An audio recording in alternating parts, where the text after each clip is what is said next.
नमस्ते। आज हम भारत में हाल में हुई कुछ बहुत ही चिंताजनक घटनाओं पर थोड़ी गहराई से बात करेंगे। ये घटनाएं हैं पुलों के ढहने की। पिछले कुछ महीनों में ही हमने देखा गुजरात में, महाराष्ट्र में और अब तो जम्मू में भी पुल गिरने की खबरें आ रही हैं। हाँ, ये लगातार सुनने में आ रहा है। बिल्कुल। और ये अब सिर्फ अलग अलग हादसे नहीं लग रहे। ऐसा महसूस हो रहा है कि शायद कोई पैटर्न बन रहा है। हो सकता है मानसून का जो दबाव बढ़ रहा है वो, और साथ में हमारे बुनियादी ढांचे की मतलब इंफ्रास्ट्रक्चर की जो हालत है, शायद इन दोनों का कोई खतरनाक मेल बन रहा हो। सही कह रहे हैं, ये सोचने वाली बात है। हमारे पास इन अलग अलग घटनाओं से जुड़ी कई रिपोर्टें हैं, कुछ शुरुआती विश्लेषण भी हैं।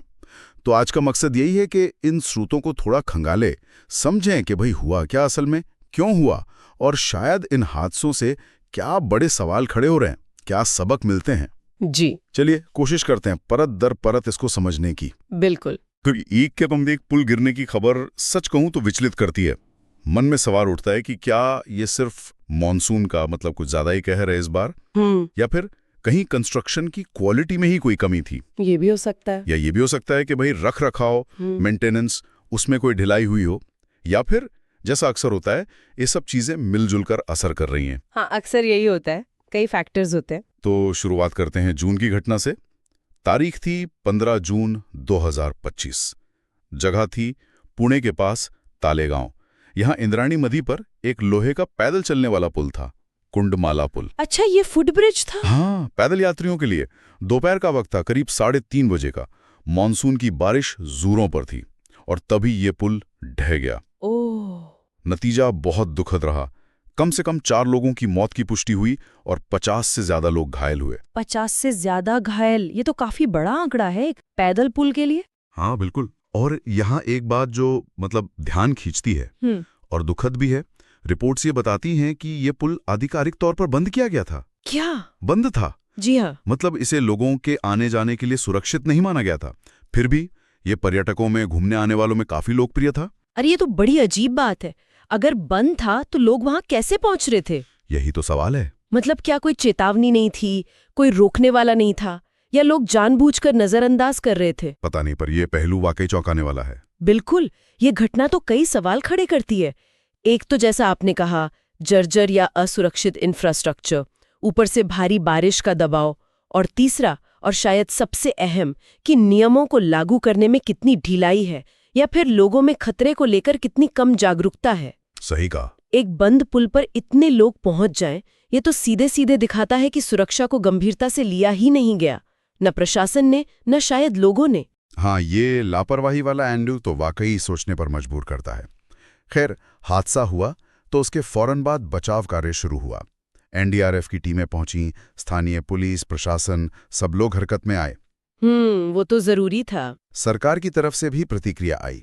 महाराष्ट्र के मुख्यमंत्री जी ने, प्रधानमंत्री जी ने भी संवेदना व्यक्त की, और राज्य सरकार ने मारे गए लोगों के परिवारों को 5-5 लाख रुपए की आर्थिक मदद देने का ऐलान भी किया। जी, मुआवजा जरूरी है, लेकिन सवाल अपनी जगह है। अब कुंडमाला की घटना जहां लापरवाही और नियमों के पालन पर ज्यादा सवाल उठाती है, वहीं गुजरात में जो हुआ वो शायद हमारे बुनियादी ढांचे की मजबूती पर और भी गंभीर प्रश्न खड़ा करता है। हाँ, गंभीरा पुल वाला हादसा, वो तो बहुत भयानक था। जी, ये घटना हुई जुलाई में। 9 जुलाई 2025 सुबह का समय था, करीब 7:30 बजे। वडोदरा जिले में पडरा के पास माही नदी पर बना था गंभीरा पुल, और इसका एक बड़ा हिस्सा अचानक ढह गया। सुबह 7:30 बजे तो ट्रैफिक भी रहता होगा काफी। बिल्कुल।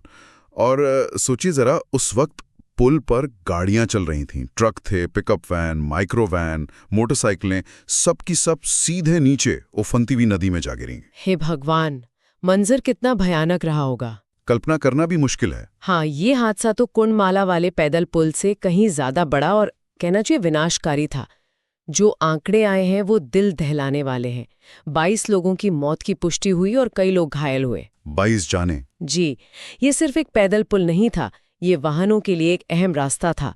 इसका इस तरह गिर जाना वाकई एक बहुत बड़ी त्रासदी थी। जाहिर है बचाव कार्य भी फिर बड़े पैमाने पर चला होगा। हाँ बिल्कुल। एनडीआरएफ तो थी ही, साथ में एसडीआरएफ यानी स्टेट डिजास्टर रिस्पांस फोर्स, स्थानीय फायर ब्रिगेड, गोताखोरों की टीमें, सब जुटे। रिपोर्ट्स बताती हैं कि उन्होंने कम से कम 10 लोगों को सुरक्षित बचाया भी। हालांकि शुरुआत में कुछ लोगों के लापता होने की भी खबर थी। जी, लेकिन जैसा आपने शुरू में कहा, ये मामला कुंडमाला से बहुत अलग था। वो पैदल पुल था, ये गाड़ियों की आवाजाही वाला एक जरूरी पुल। और जो शुरुआती रिपोर्ट्स आईं, उनमें इसके गिरने की वजह स्ट्रक्चरल फेलियर यानी ढांचे की विफलता और पुल का काफी पुराना होना बताया गया है। पुराना और स्ट्रक्चरल फेलियर। हाँ, तो ये सीधे सीधे हमारे इंफ्रास्ट्रक्चर की सेहत पर, उसके नियमित रखरखाव पर और वो कितना बोझ झेल सकता है, इन सब बातों पर बहुत गंभीर सवाल खड़े करता है। सोचने वाली बात है कि क्या इस पुल की स्थिति का आकलन, उसकी मजबूती की जांच समय पर हुई थी या नहीं? ये सवाल तो बनता ही है, खासकर जब इतनी जानें चली जाएं। अच्छा, इस बड़े हादसे के बाद गुजरात सरकार ने कुछ बड़े कदम उठाए हैं, ऐसा रिपोर्ट्स में जिक्र है। जी, क्या कदम उठाए गए? बताया गया है कि राज्य भर में, मतलब पूरे गुजरात में 1800 से ज्यादा पुलों का एक बहुत बड़ा निरीक्षण अभियान चलाया गया। 1800 पुल? ये तो बहुत बड़ा नंबर है। हाँ, काफी व्यापक स्तर पर जांच हुई और इस जांच के बाद 20 पुलों को तो पूरी तरह से बंद ही कर दिया गया। अच्छा। और 113 दूसरे पुलों पर भारी गाड़ियों के चलने पर रोक लगा दी गई। इसका मतलब है कि खतरा शायद सिर्फ गंभीरा पुल तक ही सीमित नहीं था। ऐसा ही लगता है।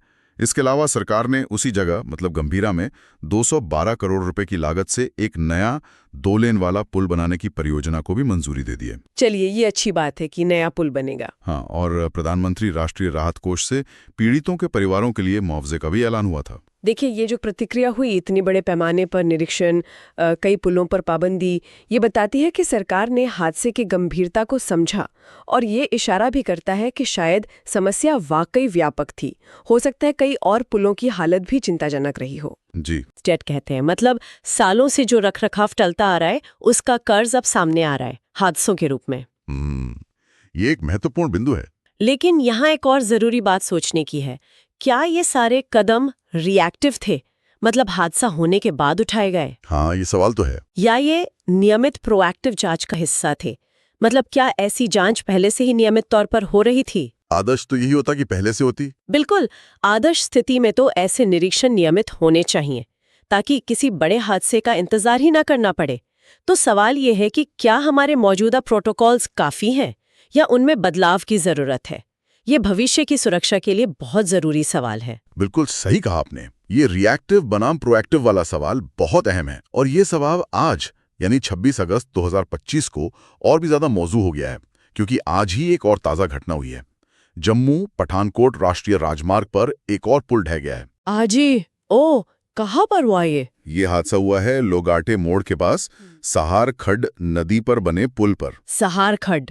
अच्छा। और जो शुरुआती जानकारी आ रही है वो कह रही है कि कारण फिर से वही लग रहा है, लगातार भारी बारिश और नदी में पानी का तेज बहाव, मतलब उफान।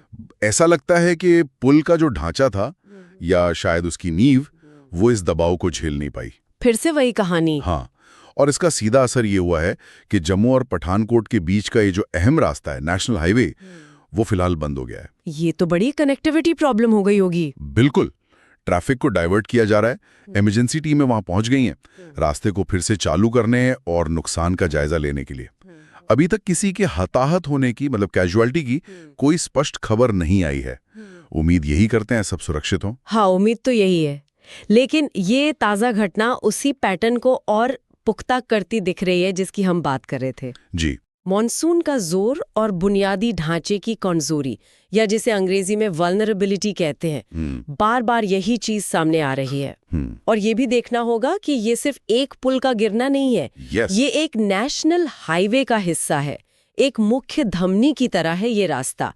इसके बंद होने का असर सिर्फ आने जाने वालों पर नहीं पड़ता, सामान की ढुलाई, जरूरी सप्लाई, कारोबार, मतलब पूरे क्षेत्र की अर्थव्यवस्था पर इसका असर पड़ता है। हाँ, कनेक्टिविटी वाला पहलू बहुत महत्वपूर्ण है, खासकर ऐसे अहम रास्तों पर। और हमारे पास जो स्रोत हैं वो ये भी इशारा कर रहे हैं कि समस्या सिर्फ इन 3 पुलों तक ही सीमित नहीं है। इस मानसून ने कई और इलाकों में भी काफी नुकसान पहुंचाया है। अच्छा, जैसे कि? जैसे जम्मू कश्मीर में ही वैष्णो देवी यात्रा मार्ग के पास भूस्खलन यानी लैंडस्लाइड की खबरें आई हैं। उससे यात्रा भी रुकी और कुछ ढांचे भी गिरे हैं। ओहो। उधर पंजाब में भी बाढ़ से पुलों और सड़कों को नुकसान पहुंचाए। तो मतलब ये एक ज्यादा बड़ी तस्वीर का हिस्सा लग रहा है, ये सिर्फ पुलों की बात नहीं है। निश्चित रूप से।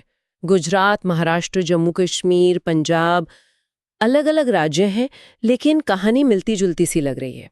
सही। ये साफ तौर पर इशारा करता है कि ये शायद इक्का दुक्का अलग थलग घटनाएं नहीं हैं, बल्कि कोई प्रणालीगत मतलब सिस्टमैटिक मुद्दा हो सकता है। Systemic issue. ऐसा लग रहा है कि मानसून का जो अतिरिक्त दबाव है, जो शायद अब पहले से ज्यादा हो रहा है, वो हमारे पहले से ही कमजोर या पुराने या जिनका रखरखाव ठीक से नहीं हुआ, ऐसे बुनियादी ढांचे पर पड़ रहा है। और नतीजा क्या हो रहा है? हादसों की एक श्रृंखला, एक के बाद एक। ये एक तरह का स्ट्रेस टेस्ट है हमारे इंफ्रास्ट्रक्चर के लिए, और जिसमें वो कई जगहों पर फेल होता दिख रहा है। बिल्कुल, ये चिंता की बात है। तो अगर हम इन सारी घटनाओं को, इन जानकारियों को एक साथ रखकर देखें तो क्या तस्वीर उभर रही है? ऐसा लग रहा है कि एक तरफ तो मॉनसून का बढ़ता हुआ शायद अप्रत्याशित सा दबाव है, और दूसरी तरफ हमारा इंफ्रास्ट्रक्चर है जो या तो उम्र दराज हो चुका है, या उसकी क्वालिटी इतनी अच्छी नहीं, या फिर उसके मेंटेनेंस में कमी है। और ये दोनों फैक्टर मिलकर एक बहुत ही खतरनाक कॉकटेल, एक मिश्रण बना रहे हैं। हाँ, ये तस्वीर वाकई चिंताजनक है। देखिए, मुआवजा देना, हादसे के बाद जांच करवाना या गिरे हुए पुल की जगह नया पुल बना देना, जी, ये सब जरूरी कदम है। तात्कालिक राहत के लिए ये बहुत जरूरी है, और सरकारें ये कर भी रही हैं, इसमें कोई शक नहीं। बिल्कुल। लेकिन जो असली चुनौती है, जो शायद ज्यादा मुश्किल भी है, वो है भविष्य की तैयारी।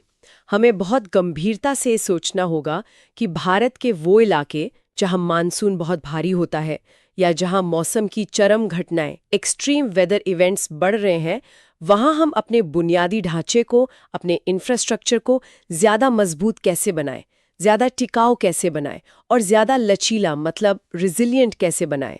ये सिर्फ मरम्मत का सवाल नहीं रह गया अब। बिल्कुल नहीं। ये सिर्फ रिपेयर या पुराने को नए से बदलने का सवाल नहीं है। बात इससे कहीं आगे की है। हमें पुलों और बाकी जरूरी इंफ्रास्ट्रक्चर के डिजाइन पर ही शायद फिर से सोचना होगा। क्या हमारे डिजाइन स्टैंडर्ड्स आज के और भविष्य के मौसम के पैटर्न को ध्यान में रखते हैं?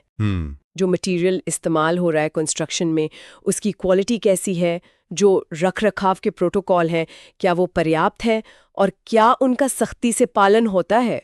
और सबसे अहम सवाल, क्या हम जलवायु परिवर्तन, क्लाइमेट चेंज के जो बढ़ते हुए प्रभाव हैं, उनको अपनी इंफ्रास्ट्रक्चर प्लानिंग में ठीक से शामिल कर रहे हैं? ये सारे बहुत बड़े और जरूरी सवाल हैं। हाँ, और अब इन सवालों को नजरअंदाज नहीं किया जा सकता। तो आज हमने भारत में हाल में हुए पुल हादसों की इस चिंताजनक श्रृंखला पर काफी विस्तार से बात की। हमने पुणे के पास कुंडमाला के उस पैदल यात्री पुल से शुरुआत की, फिर गुजरात में गंभीरा के बड़े और जानलेवा हादसे को देखा, और आखिर में जम्मू पठानकोट राजमार्ग पर आज हुई ताज़ा घटना का भी जिक्र किया। जी, हमने ये समझने की कोशिश की कि कैसे मानसून का जबरदस्त दबाव और हमारे बुनियादी ढांचे की हालत, चाहे वो उम्र की वजह से हो, रखरखाव की कमी से, या डिजाइन की वजह से, ये सब मिलकर इन दुखद घटनाओं में एक अहम भूमिका निभा रहे हैं। बिल्कुल। और ये हादसे एक तरह की कठोर चेतावनी है, एक वेकअप कॉल। ये हमें याद दिलाते हैं कि बुनियादी ढांचे की सुरक्षा को हम हल्के में नहीं ले सकते। मानसून के लिए बेहतर तैयारी की जरूरत है, और शायद जलवायु परिवर्तन के जो प्रभाव दिख रहे हैं, उनसे निपटने के लिए अनुकूलन यानी अडैप्टेशन की भी तत्काल आवश्यकता है। जैसा कि हमने पहले भी कहा, ये सिर्फ कुछ पुलों की कहानी नहीं है, ये एक बड़ी प्रणालीगत चुनौती की तरफ इशारा है, जिस पर हमें फौरन और बहुत योजनाबद्ध तरीके से ध्यान देना होगा।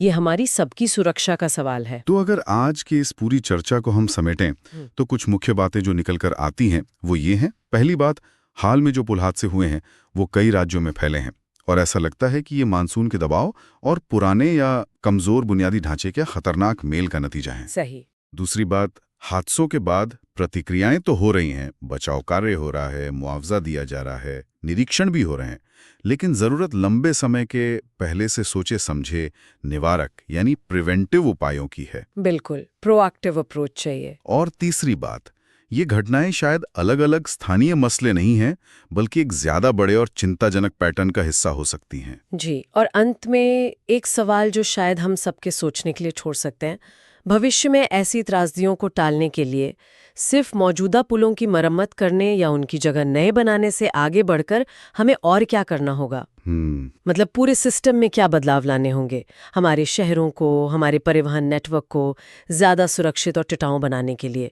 जोखिम का आकलन यानी रिस्क असेसमेंट करने के तरीकों में, पुलों और दूसरी संरचनाओं के डिज़ाइन के मानकों में और उनके रखरखाव के पूरे सिस्टम में किस तरह के बुनियादी बदलावों की और किस तरह के निवेश की ज़रूरत होगी? ये एक बहुत बड़ा सवाल है। हाँ, ये वो सवाल है जिसका जवाब हमें मिलकर ढूंढना होगा ताकि भविष्य ज़्यादा सुरक्षित हो सके।